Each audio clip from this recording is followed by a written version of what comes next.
안녕하세요. 저는 두 번째 결혼에 정착해 단란한 가정을 꾸리고 살고 있는 재혼녀입니다. 말 그대로 저는 재혼을 했습니다. 다들 재혼에 대해 어떠한 선입견을 가지고 계신지요? 재혼을 포용할 만큼 가치관이 자유로우신 분들 있으실까요? 저는 생각이 좀 자유로운 편입니다.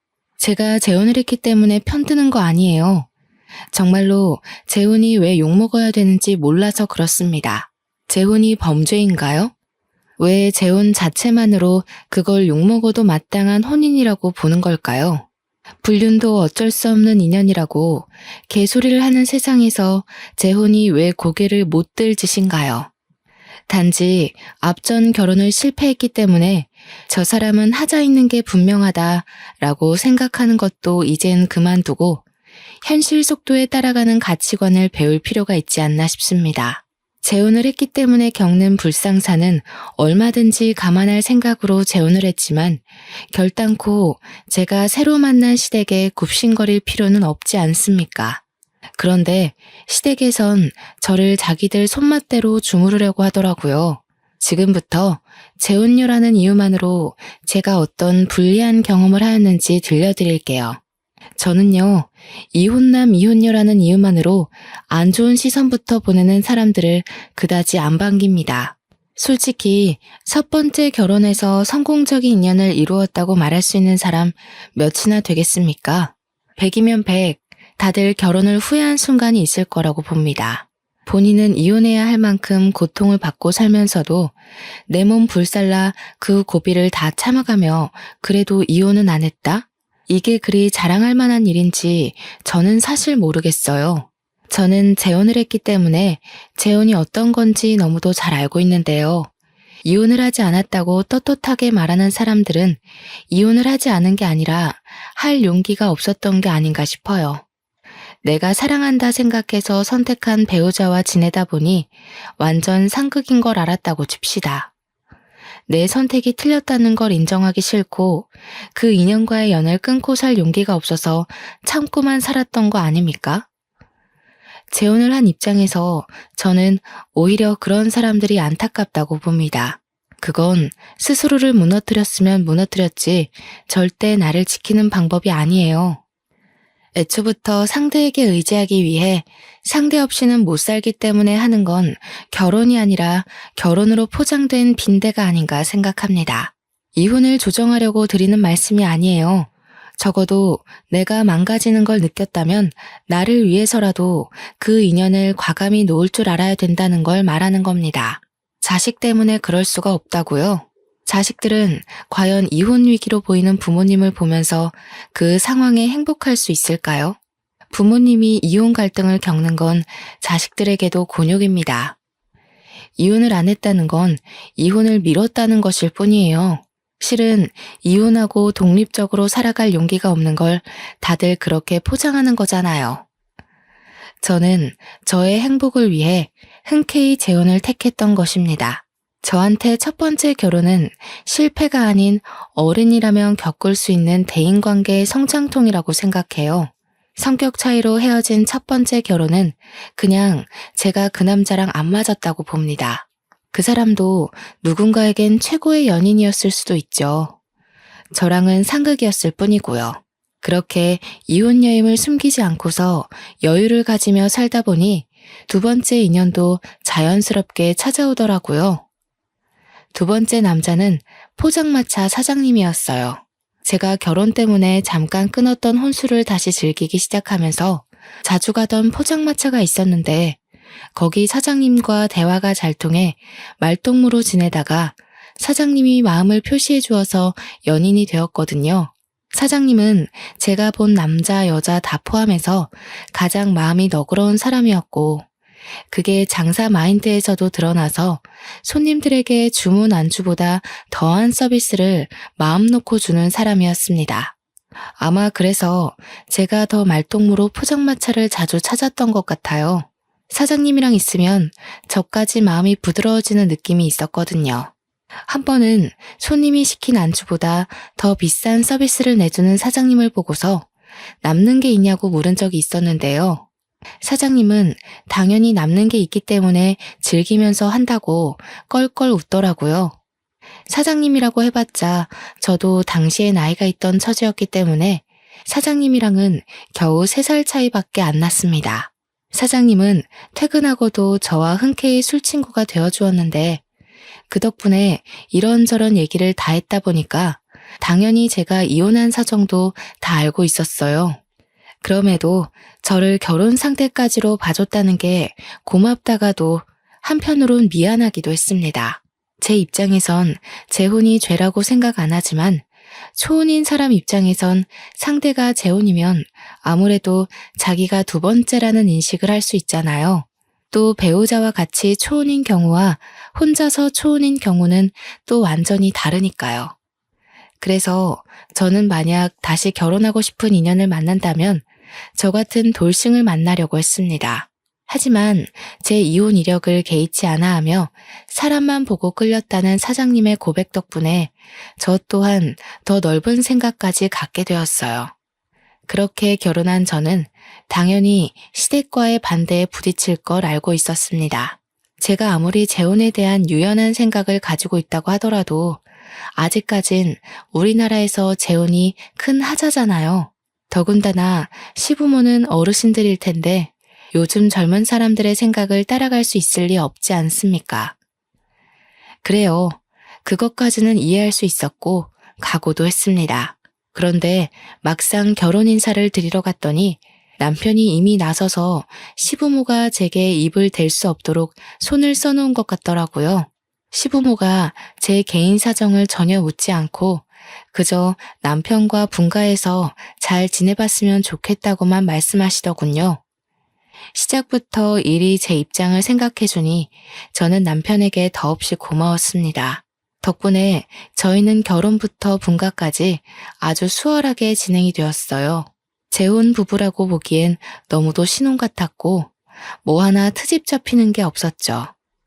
그러나 역시 문제가 없다면 제가 재혼녀 꼬리표로 이 사연을 쓰지도 않았을 겁니다. 결혼을 한 후 이제 막 신혼 살림을 정리하고 나서부터 시모가 저희 집을 방문하기 시작했는데요. 올 때마다 제게 얼마나 황당한 말씀을 하는 줄 아시나요? 첫째는 아들이어야 하는 거 알지? 늙은이 생각이라고 욕할 것 없다. 요즘 것들이 뭘 잘 몰라서 그런 거지. 옛말대로 해야 자다가도 떡이 생겨. 어머니 말씀 잘 알겠지만 아이 성별이 어디 제 마음대로 되나요? 그리고 아직 남편이랑 아이 계획은 의논 못 해봤어요. 시모는 제 입장이 어떤지 별로 들을 생각도 없어 보였습니다. 갑자기 휴대폰을 꺼내 돋보기를 쓰더니 자기가 수소문하여 아들 낳는 방법을 알아왔다고 저한테 메모한 것을 이것저것 설명하기 시작하는 거 있죠. 그 내용 중에는 아들을 낳으려면 여자는 몸을 시원하게 해야 되고 남자는 산성 음식을, 여자는 알칼리성 음식을 먹어야 된다면서 절대 쌀밥을 먹지 말라고 하는 거 아니겠습니까? 이것만으로도 충분히 황당한데 계속 이어지는 시모의 설명 중에는 듣기에 남사스러운 내용도 있었습니다. 부부의 사생활까지 참견하면서 아들 낳을 확률이 올라간다면서 노골적으로 설명을 해주더라고요. 그 순간 제가 왜 이런 말을 듣고 있어야 되나 싶었어요. 그러면서 자기가 약사한테 알아보고 알칼리성에 강한 칼슘제까지 사왔다면서 지금부터 3개월간 꼬박 챙겨 먹으라는 거 있죠. 그날 이후로도 시모는 몇 날 며칠을 제게 전화하거나 방문해서 자기가 알려준 대로 하고 있냐고 검사까지 했습니다. 당연히 저희 부부 잠자리에 대해서도 날짜와 시간까지 물으며 제 배란일까지 계산해서 집요하게 캐물었어요. 집에 올 때는 꼭 냉장고 반찬들도 점검했는데요. 아들 낳는데 안 좋다는 음식은 죄다 마음대로 정리를 해버리는 거 아니겠어요? 어머님, 그거 어제 사온 건데요. 남편이 아침마다 사과 한 쪽씩을 꼭 먹어요.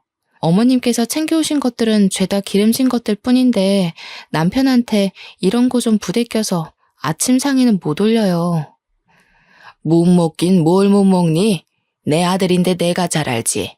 저 사과는 네가 먹도록 하고 내가 가져온 이 반찬들은 꼭 내 아들만 먹여야 된다. 특히 넌 하루에 한 번씩 이 국화차를 우려 먹도록 해라.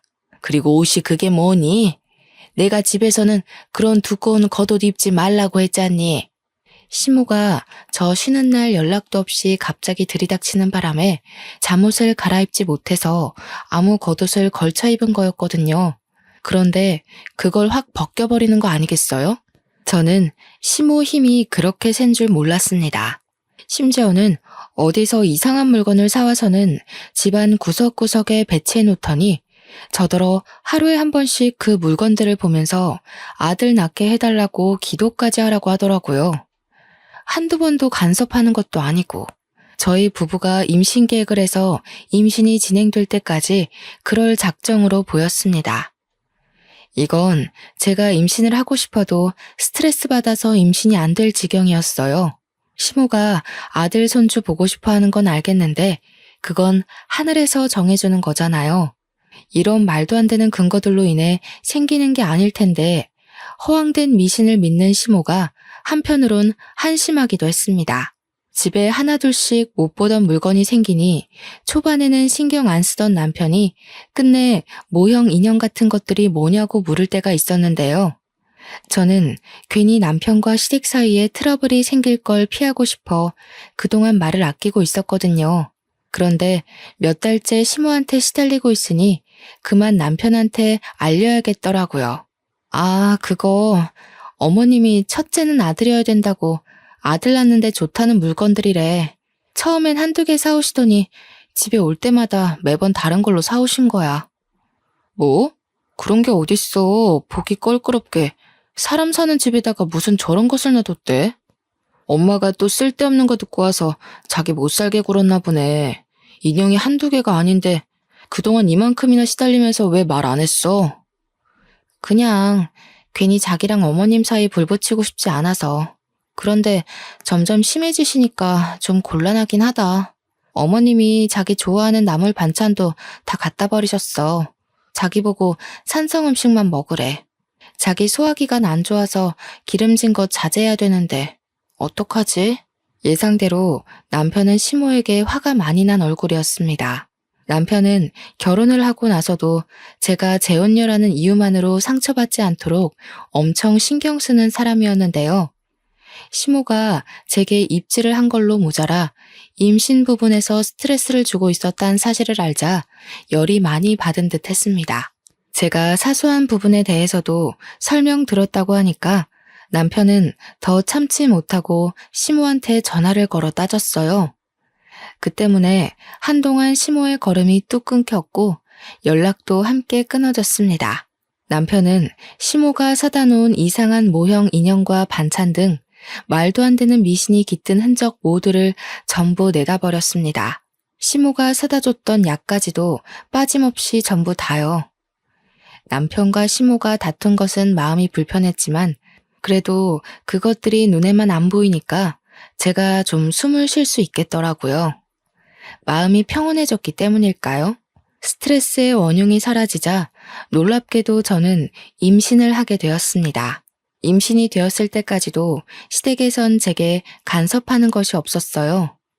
너무 기쁜 나머지 그동안 시모가 저를 피곤하게 했다는 사실을 잠깐 망각하고서 이 사실을 시댁과 친정에 빨리 알렸습니다.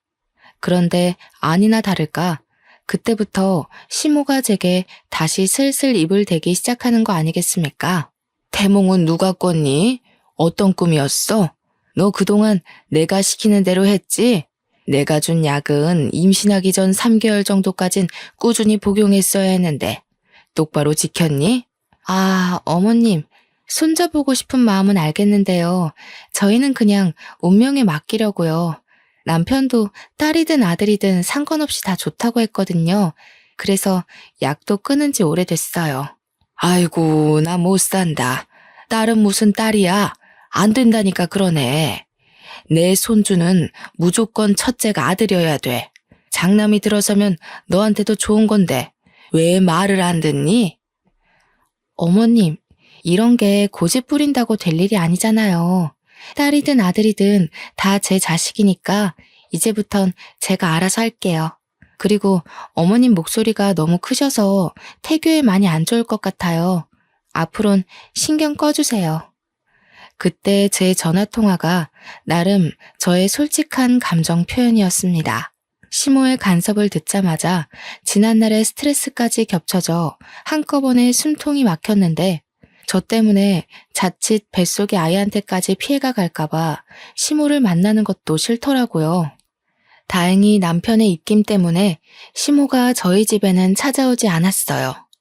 덕분에 저도 시모에게 양해를 구하고는 시댁의 연락은 철저히 외면하며 몸조리에만 신경 썼습니다. 그렇게 태아의 성별을 확인할 수 있는 시기가 다가왔고 병원을 같이 찾은 저와 남편은 뱃속 아이가 딸이라는 사실을 듣게 되었습니다. 아이가 건강하다는 것만으로도 너무 기뻤지만 한편으론 시모의 등살이 걱정되더라고요.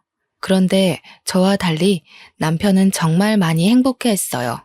사실 자기는 딸이 갖고 싶었다고 하면서 자기 꿈이 딸부잣집 아빠가 되는 거래요. 좀 귀엽지 않나요? 남편은 틈만 나면 귀갓길에 딸 물건이나 옷, 인형 등을 사오면서 딸을 맞이할 준비에 한껏 설렘 모습까지 보였습니다. 그런 남편을 보면서 저 또한 두근거렸지만 마음 한구석에는 계속 시모 생각을 놓지 못했어요. 이걸 어떻게 알려야 되나 그 생각 때문에 계속 골머리가 아팠습니다. 결국 산부인과 검진을 한 지 한 달이나 지나서 시모한테 딸이라는 걸 알리게 되었는데요. 그날 제가 시댁을 찾아가서 말씀을 드린 거였습니다. 남편과 시부는 출근을 했던지라 시댁에 같이 없었고 시댁에는 산후조리를 끝내고 온 신우랑 신우의 아들을 안고 있는 시모만 있었습니다.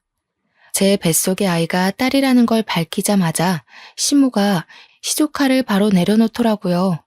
아니나 다를까 눈에 불을 켜고 득달같이 언성을 높였는데 바닥에 놓인 시조카 똥기저귀를 제 얼굴에 던지는 거 아니겠어요? 그러게, 내가 뭐라고 그랬니?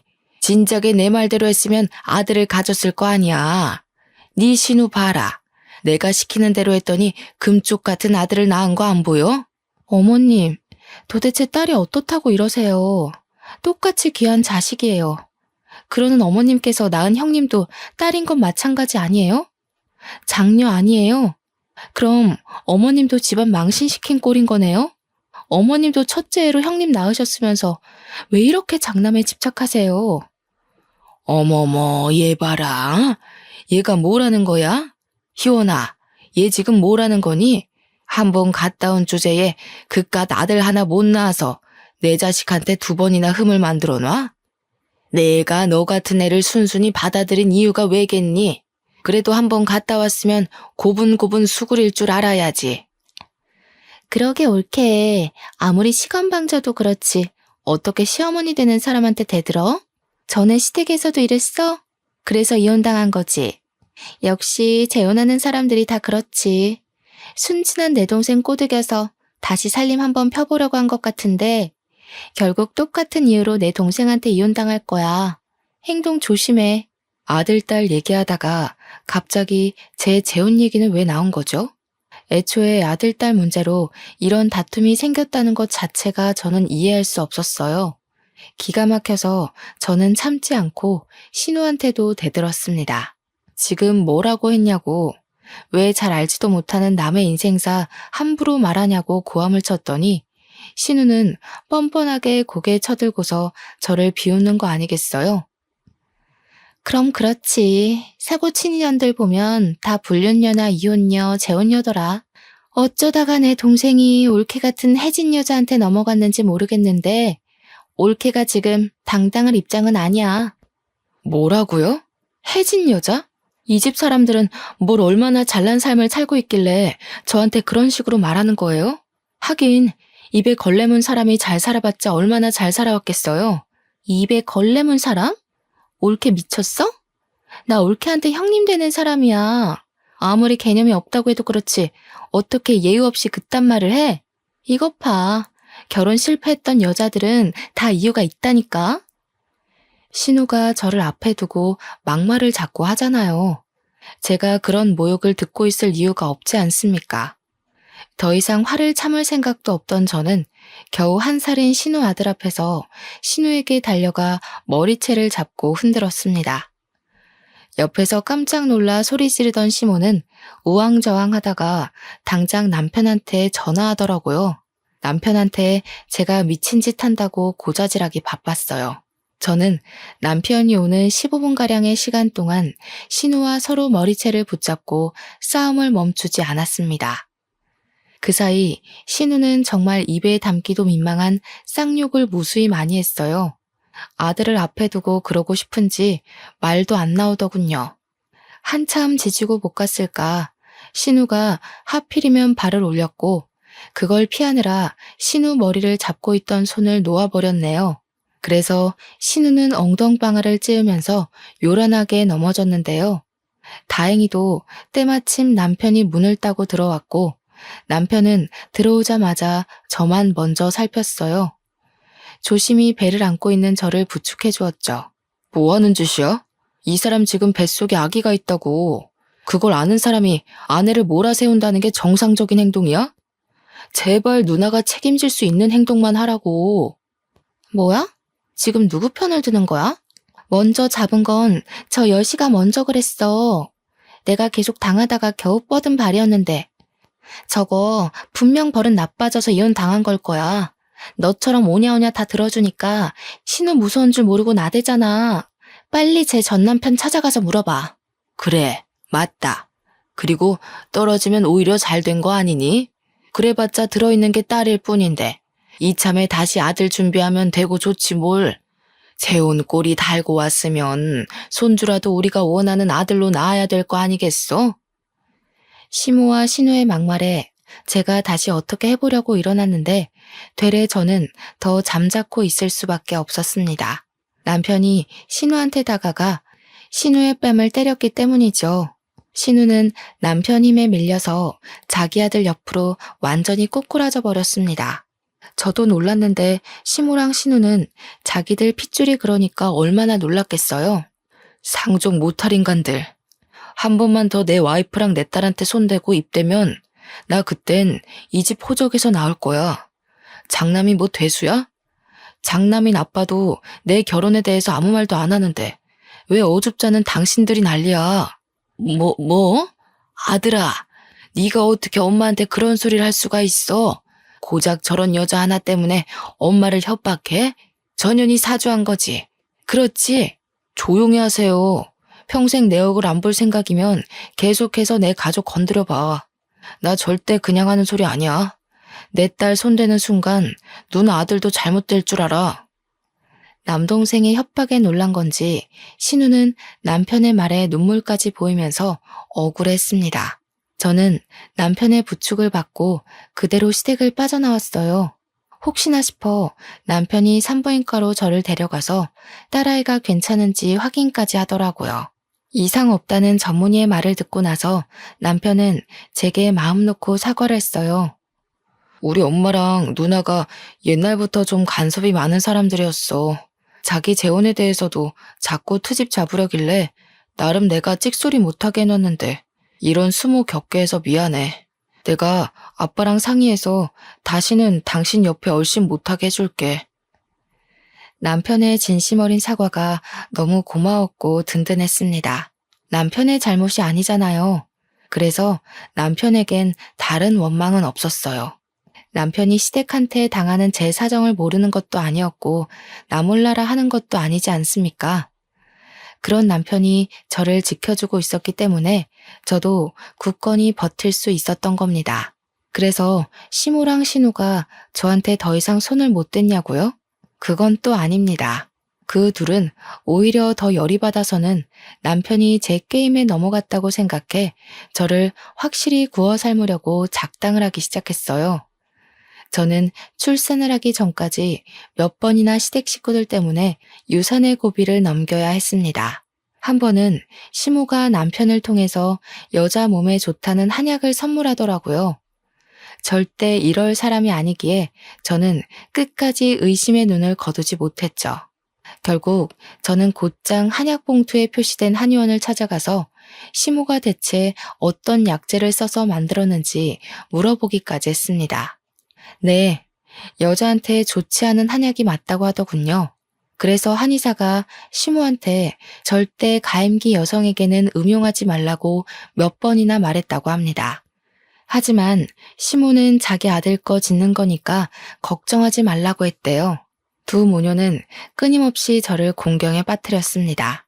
남편이 시댁에 경고를 줬다고 말을 들을 사람들이었다면 제가 이렇게 스트레스를 받지도 않았겠죠.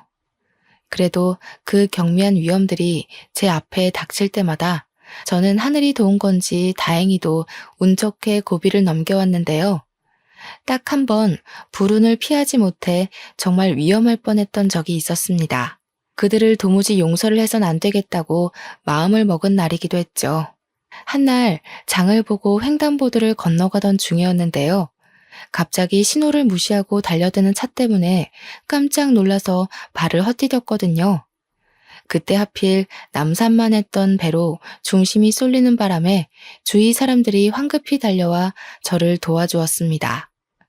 당시 제가 많이 놀라긴 했었나 봐요. 그만 기절까지 해버린 거 아니겠습니까? 그 와중에도 저는 쌩 지나가 버린 차 번호를 눈으로 외우고 난 뒤에 의식을 놓았던 걸로 압니다. 아마 아이를 지키고 싶던 엄마의 독한 의지 덕분에 저도 모르게 그럴 수 있지 않았나 싶은데요.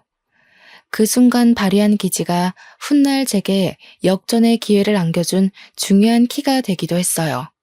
저는 119에 실려오는 도중 정신을 차렸는데 눈 뜨자마자 구급대원들에게 나는 괜찮으니 우리 아이 좀 빨리 검사해달라고 졸랐습니다.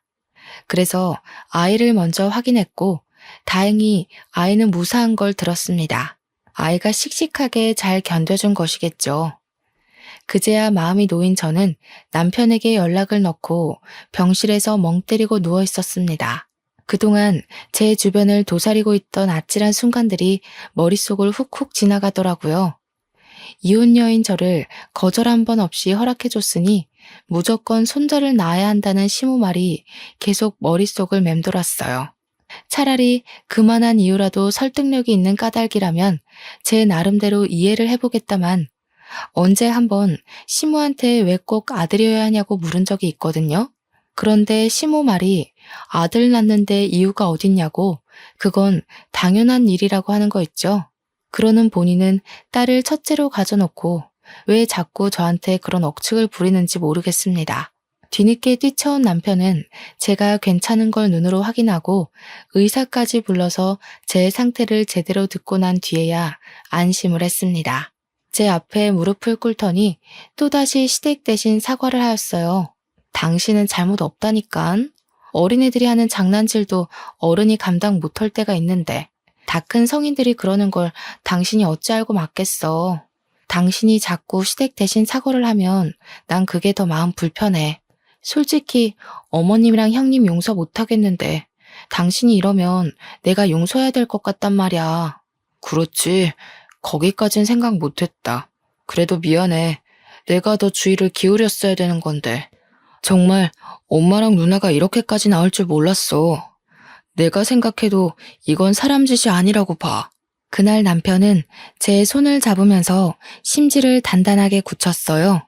시댁한테 경고했음에도 정신 못 차리고 이런 몰상식한 짓을 벌였으니 자기가 그냥 천륜을 끊겠다고 하더라고요. 가족이라고 무조건 다 포용해야 될 의무는 없다면서 시모와 신우가 먼저 선을 넘었으니 뱃속의 자식을 위해서라도 위험 요인을 끊어내는 게 맞다고 하였습니다. 저는 별로 다친 곳이 없어 그날 남편과 함께 바로 퇴원을 했고 남편은 시댁에게 전화를 하여 절연할 것을 제대로 통보했어요. 그리고 살인미수로 고소도 할 거라고 했습니다. 저는 그런 엄벌까진 생각하지 못했는데 남편은 확실히 가족이라고 봐줄 생각이 없어 보이더라고요. 신고하는 데엔 문제 없었어요. 다행히 제가 증거 사진을 다 남겨놓기도 했고 아파트 건물 CCTV랑 도로 CCTV를 통해 제가 누군가의 고의로 위험에 처했다는 사실은 얼마든지 입증이 가능했으니까요. 계속 상황을 모른 척하며 떳떳하게 주장하던 시모가 남편이 고소를 한다고 증거 다 있다고 확고한 발언을 하자 그제야 당황해서 꼬리를 내리기 시작했는데요. 남편은 그 변명의 목소리조차 듣기 싫다면서 그대로 전화를 끊어버렸어요. 그랬더니 다음날 시모가 신우랑 같이 저희 집에 찾아와서 남편을 붙잡고 늘어지더라고요. 아들아, 정말 이 엄마 마음을 몰라서 그런 거니? 나쁜 뜻은 전혀 없었어. 너랑 새아기가 단단히 오해를 한 거다. 우리는 새아기한테 전혀 해코지할 생각이 아니었어. 그저 서운한 마음을 작게 표현했을 뿐이라고. 그래, 너는 뭐 그런 걸로 가족끼리 고소한 애만에 무섭게 말해? 올케도 다 아니까 그동안 말 안 하고 있었겠지. 안 그래, 올케? 괜히 작은 문제로 일 키우지 말고 그만 화 풀어. 앞으론 안 그러면 되잖아. 여러분들은 이게 과연 사과라고 생각하시나요? 반성의 기미가 있다고 보십니까? 누가 들어도 변명일 뿐이기만 한 발언으로 남편한테 사정을 하고 있으니 남편이 어디 눈 하나 깜빡하겠어요? 당연히 남편은 더 화가 나서 천륜을 끊을 거라고 큰 소리까지 쳤고 또 제가 용서를 안 하면 자기는 평생 시모를 안 보고 산다는 말까지 했습니다. 시겁한 시모가 서둘러 제게 와서 제 손을 잡았는데요. 그 힘에서 얼마나 간절함이 묻어나던지 맞잡은 손이 엄청 아렸습니다. 아가, 내가 다 늙어서 속상한 마음에 애들 장난처럼 표현을 했어. 정말 어떻게 해보려는 의도는 하나도 없었다. 가족끼리 가벼운 장난 정도는 눈 감아줄 수 있지 않니? 어머님은 가족끼리 목숨 가지고 노시나 봐요. 어머님이랑 형님은 제 아이를 노렸겠지만 제 목숨도 두 사람 손에 놀아놨다는 거 제가 정말 몰랐을 거라고 생각하세요? 장난이었다고요? 두 사람은 장난으로 던진 돌일지라도 제게는 매 순간 전쟁통이나 다름없었어요. 안다. 알고 말고. 내가 미처 네 입장까진 생각하지 못했구나. 이렇게 잘못했다고 사과를 하지 않니? 다시는 그런 일 없을 거다. 나 이렇게 우리 아들 안 보고 못 살아. 제발 한 번만 눈 감아주렴. 그래, 올케. 내가 솔직히 좀 심했어. 인정할게. 멀쩡한 내 동생이 한 번 갔다 온 여자한테 장가가는 게 아까워서 그랬어. 엄마가 아들 손자 바라는 것도 나랑 같은 심리야. 미안해. 딸 낳아도 괜찮아. 그러니까 우리 그만 화해하자. 저는 시모도 시모지만 신우의 태도가 정말 어처구니 없었습니다. 시모는 그래도 발을 동동 구르며 저를 붙잡고 울상짓는 신용이라도 했는데 신우는 전혀 아니었거든요. 한눈에 봐도 신우는 자기가 왜 사과를 해야 되는지 모르는 눈빛이었고 고소만큼은 피하기 위해서 어쩔 수 없이 고개 숙이는 느낌이 났어요. 원래부터 좋게 넘어갈 생각은 아니었지만 신우의 반성 없는 꼴을 보니 이 상황을 조용하게 넘어가면 안 될 것 같더라고요. 결국 신우는 자기 무덤 자기가 판 셈이에요. 신우 태도를 보고 제가 제 행동을 결정하려 했는데 신우는 제가 당시 현장을 피바다로 만들도록 화를 돋운 거예요. 저는 자리에서 일어나 잠깐 방에 들어가서 종이봉투 하나를 들고 나왔습니다. 그러고는 신우 발 앞에 패디기를 쳤어요. 제가 횡단보도에서 의식 잃으면서까지 차번호를 외웠는데요. 조회해보니까 엄청 재미난 사실을 알았지 뭐예요? 형님 그렇게 떳떳하게 아들 낳았다고 자랑하더니 유부남 꼬셔서 낳은 애였어요? 제 말에 신우는 처음으로 크게 당황하면서 입을 어버버거렸습니다. 이 사실을 처음 듣는 남편과 시모는 저희 대화에 끼어들지 못하고 있었고 남편이 대신해서 신우 발 아래 있는 종이봉투를 들고 확인했어요. 남편이 평소 눈치가 빠른 편인데 아니나 다를까 남편의 표정이 어그러지면서 대충 뭔가를 눈치챈 것 같더라고요. 이게 다 뭐야? 이거 누나잖아. 이 사람이 이번에 새로 만났다는 남자야? 그렇게 꽁꽁 숨기고 나중에 밝혀주겠다더니 이 사람 뭐 하는 사람인데? 아, 그거 형님이 불륜녀라는 증거야. 내가 형님이 뭔 차에 사고 당할 뻔했다고 했잖아. 어떻게 보면 그것도 뺑소니나 다름없는데 경찰한테 차 조회 좀 해달라고 했지. 그런데 웬 아저씨 차라고 하더라고. 내가 아는 게 있는데 절대 그럴 리가 없다고 생각했어. 그래서 더 알아봤더니 글쎄 그 차주인이 시조카의 아빠라고 하더라. 당연히 남편이 보고 있는 사진들은 제가 몰래 신우 뒤를 밟아서 찍어놓은 불륜 현장의 모습이었습니다. 신우는 남의 가정 파탄내고 유부남의 아이를 가진 불륜녀 입장이었던 겁니다. 저도 당시 그 사실을 알고 얼마나 놀랐는지 몰라요. 이렇게 추악스러운 실체를 갖고 있는 사람이 저한테 재혼녀라고 그렇게 손가락질했던 거잖아요. 놀란 것도 놀란 거지만 곰곰이 생각할수록 기분이 나빠지더라고요. 신우는 그럴 만한 입장이 아닌데도 저를 그리 못살게 굴었다는 거 아닙니까? 무슨 낯짝이 그렇게 두꺼운지 몰라요. 역시나 제가 놀란 것처럼 남편이랑 시모도 상당히 충격이 커 보였습니다. 심지어 시모는 남편이 들고 있는 사진을 뺏어가 자세히 보면서 기함을 했어요. 그 와중에 신우는 미꾸라지처럼 빠져나가려고 어떻게든 머리를 굴리고 있는 게 훤히 보였습니다. 형님, 저한테 사고는 불륜녀, 이혼녀, 재혼녀가 치는 거라고 하셨나요? 틀렸어요. 이혼녀, 재혼녀는 적어도 범죄자는 아니거든요. 그런데 불륜은 고소받아 마땅한 범죄잖아요. 고작 불륜녀 주제에 재혼한 제 앞에서 그리 고개를 쳐들고 계셨던 거예요? 어떻게 그리 뻔뻔할 수가 있어요. 식구들이 형님 이런 사람인 거 모르고 속아주니까 다 만만해 보이기라도 했나 봐요? 뭐라는 거야, 이 정신 나간 년이. 올케 내 스토커야? 어디서 이런 걸 조작해서 나를 겁박해. 이러면 내가 무서워 벌벌 떨 줄 알았나 보지? 나 그렇게 멍청한 사람 아니거든. 겨우 생각한 방편이 스토커 핑계라니 실망스럽네요. 어머님도 어머님 따님이 하는 짓 똑바로 지켜보세요. 아들 낳은 형님을 그렇게 자랑스러워하셨잖아요.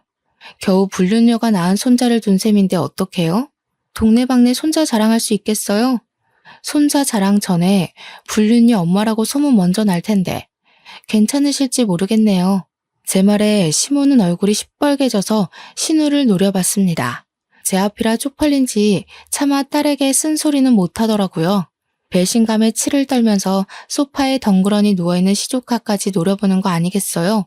더 이상 빠져나갈 구멍이 없다고 생각한 신우는 이 모든 상황에 당황해서 갑자기 소리를 빽 질렀는데요.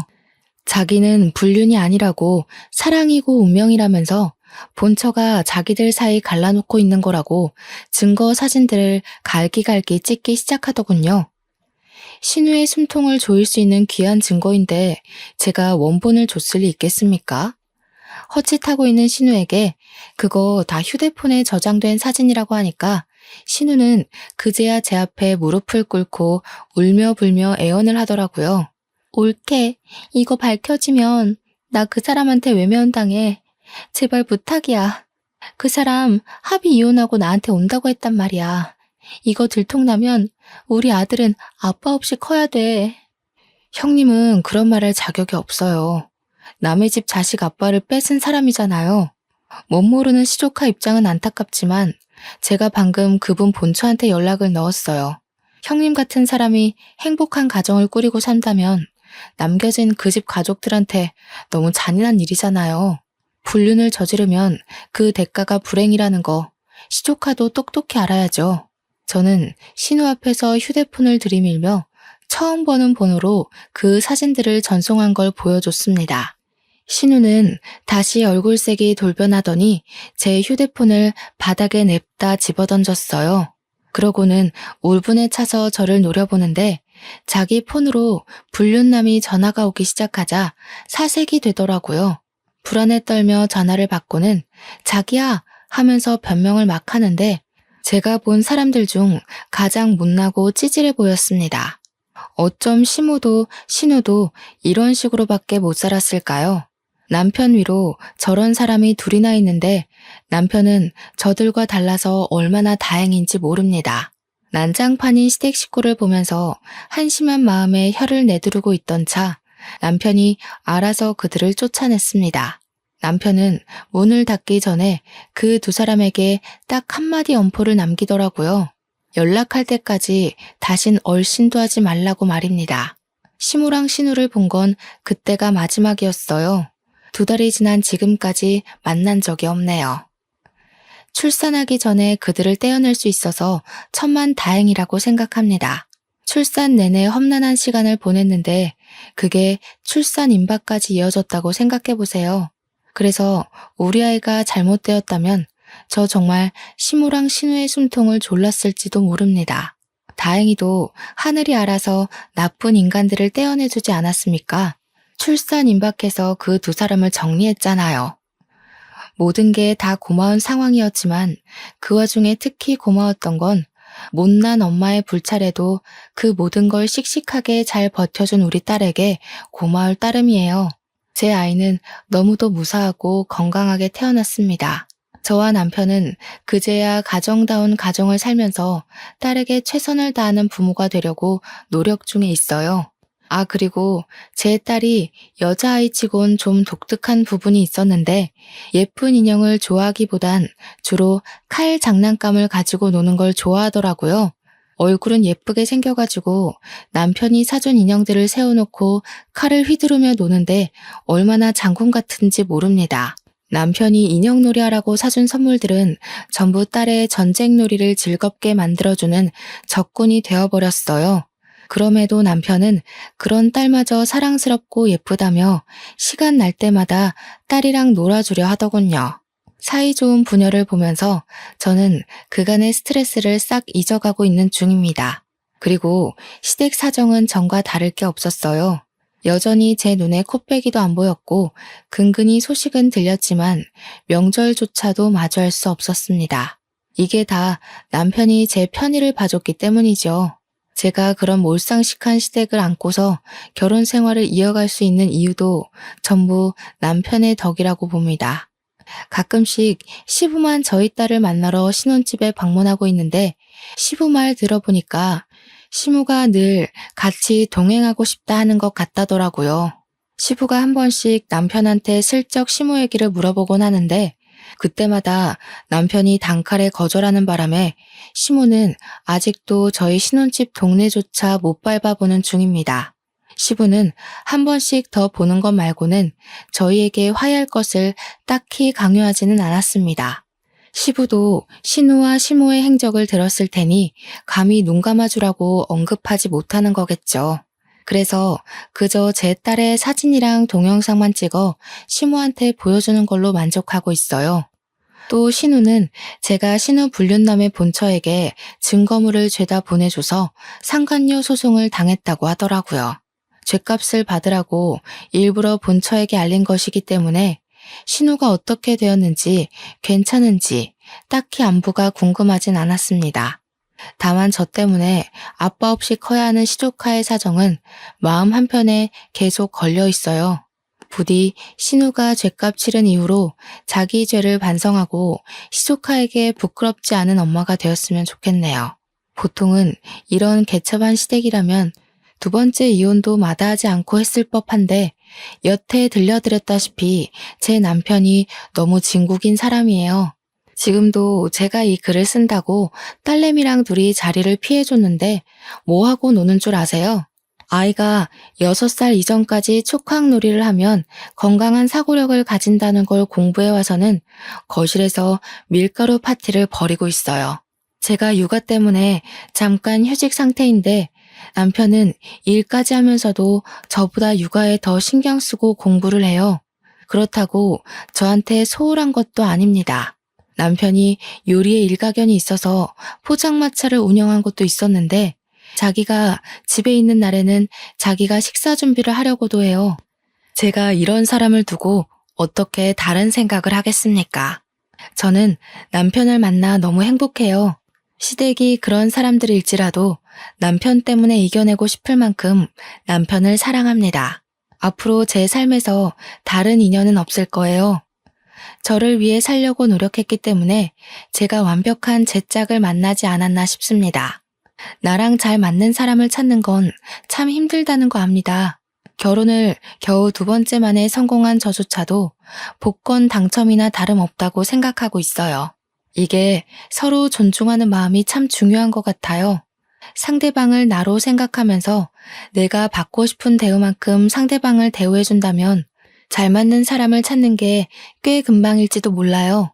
천생연분이 나타나길 바라기보단 나를 먼저 가꾸고 있는다면 좋은 연분이 반드시 생길 겁니다. 제 사연은 여기까지입니다. 들어주셔서 감사하고요. 항상 행운 가득한 날 되시길 바래요.